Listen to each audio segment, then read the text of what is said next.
Hi friends, வணக்கம், good morning. எப்படி இருக்கீங்க? நல்லா இருக்கீங்களா? நாங்களும் நல்லாயிருக்கோம்.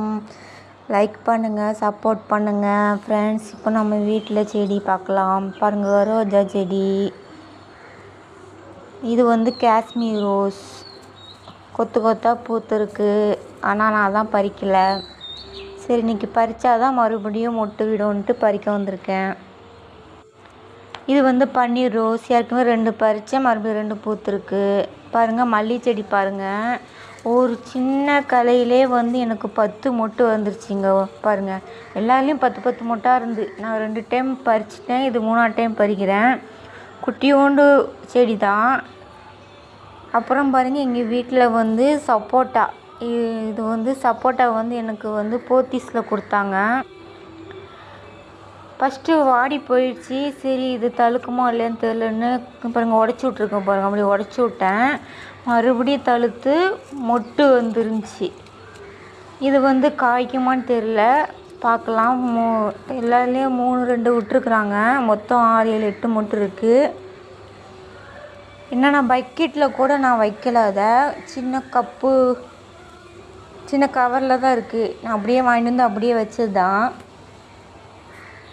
அது ஒன்று காய் பிடிச்சிருச்சுன்னு நினைக்கிறேன். ஒன்று இப்போ பூக்குறாங்க. ஆனால் அது பெருசாகுமான்னு தெரியல. இப்போ பாருங்கள், மல்லிகைப்பூ பாருங்கள். நம்ம கடையில் வாங்குறது கூட அவ்வளோ வாசனை இல்லைங்க. இப்போ பாருங்கள், நம்ம வீட்டில் பூக்கிற பூ அவ்வளோ வாசனையாக இருக்குது. அப்படியே கம்மன்னு வாசனையாக இருக்குது. ஆனால் கடையில் வாங்கி பாருங்கள், அது வாசனையே இருக்கிறது இல்லை. எவ்வளோ அழகாக இருக்குது பாருங்கள் பூ.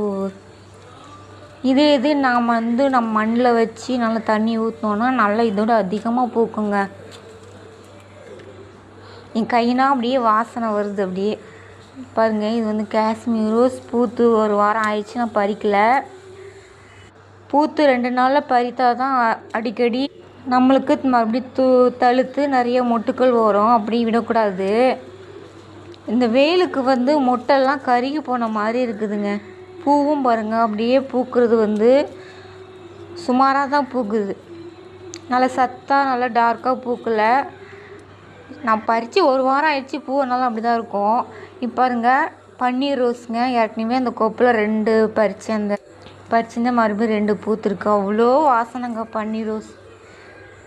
அவ்வளோ கம்மன்னு வாசனை வருது பாருங்கள். அதுலேயே எனக்கு 5 மொட்டு இருக்குது. இன்னும் நல்லா இருந்தால் லைக் பண்ணுங்கள் ஃப்ரெண்ட்ஸ். சப்போர்ட் பண்ணுங்கள், சப்ஸ்கிரைப் பண்ணுங்கள், சப்போர்ட் பண்ணுங்கள்.